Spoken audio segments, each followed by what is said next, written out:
প্রিয় দর্শক, এই মানুষটিকে দেখতে পাচ্ছেন, একজন প্রকৃত গরিব। আপনি যদি গরিব মানুষ খোঁজেন, এই মানুষটিকে দেখুন। আপনি যদি একজন অভাবী মানুষ দেখুন, এই মানুষটিকে দেখুন। তার বাড়ি পাকিস্তানে ছিল, যুদ্ধের পরে আর যেতে পারেনি। বিহারি লোকটি, তাদের নেই কোনো পড়াশোনার সুযোগ সুবিধা, নেই কোনো মৌলিক অধিকার, নেই বাছার মতো কোনো টাকা পয়সা।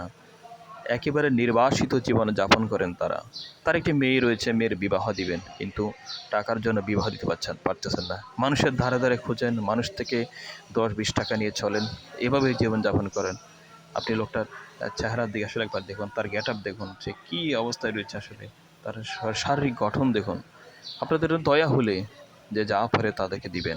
বাংলাদেশে অনেক মানবিক লোক আছেন, তারা অনেক টাকা নষ্ট করেন। আপনি দৈনিক খরচ করতে গেলে অনেক টাকা চলে যায়। আপনার এই মানুষটাকে দেখুন, এই মানুষগুলো আপনি আমি যে বলবো না যে এই তাকে দেন, এরকম মানুষ দেখলে আপনি দিবেন, হেল্প করবেন। আপনার জাকাতের টাকা তারাই খাওয়ার যোগ্য। শুনুন, আপনার মেয়ের বিবাহ কখন বলেন তো?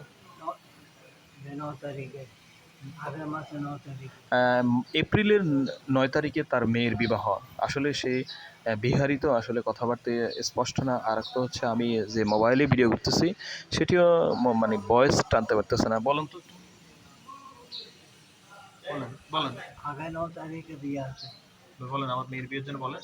আগামী 9 তারিখে বিয়ে আছে, আপনি যা পারবেন তা সাহায্য করবেন আমার জন্যে। আল্লাহকে দোয়া দিব। এই মানুষটাকে দোয়া, যদি আপনি কিছু দান করেন, অবশ্যই দোয়া আপনি পাবেন। কারণ আপনার জাকাতের অর্থ, আপনার যা আয় করেন তার কিছু অংশ কিন্তু গরিব মানুষ পাবে।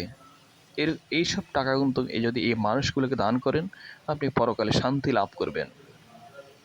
সবার কাছে বিনীত অনুরোধ, সমাজের দানশীল বিত্তবানদের কাছে বিনীত অনুরোধ রইল, আপনারা এই মানুষটিকে দান করুন।